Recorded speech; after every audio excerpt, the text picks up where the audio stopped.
നമ്മുടെ സമൂഹവും നമ്മുടെ സാംസ്കാരിക നായകന്മാരുമൊക്കെ ഇവിടെ ഫാസിസത്തെ കുറിച്ചും റാഡിക്കലിസത്തെ കുറിച്ചും അതുപോലെ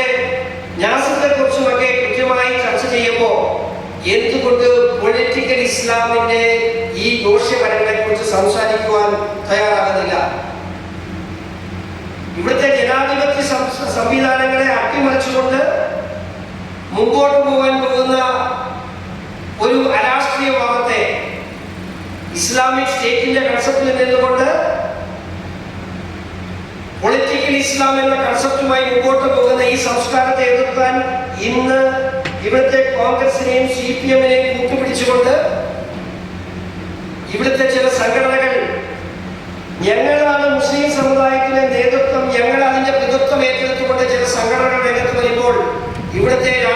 മുഖ്യധാര